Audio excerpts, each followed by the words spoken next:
కొంచెం ఆయిల్ వేసుకోవాలి. బిర్యానీ స్పైసెస్ వేసుకోవాలి. గరం మసాలా వేసుకోవాలి. ధనియా పౌడర్ వేసుకోవాలి. కొత్తిమీర వేసుకోవాలి. గ్రేవీ కోసం టమాటా ఆనియన్ కొంచెం ఫ్రై చేసుకోవాలి. కొంచెం గ్రేవీ పక్కన పెట్టుకోవాలి మ్యారినేషన్ చేయడానికి. రైస్ వేసుకోవాలి ఫస్ట్ లేయర్గా. ఫ్రైడ్ ఆనియన్స్ వేసుకోవాలి సెకండ్ లేయర్గా. తర్వాత మిగిలిన గ్రేవీ వేసుకోవాలి. కొత్తిమీర వేసుకోవాలి.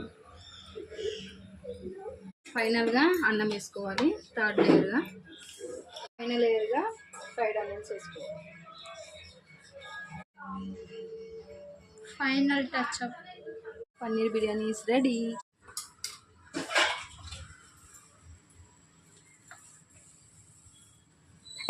దగ్గరికి రాయే ప్లేటు.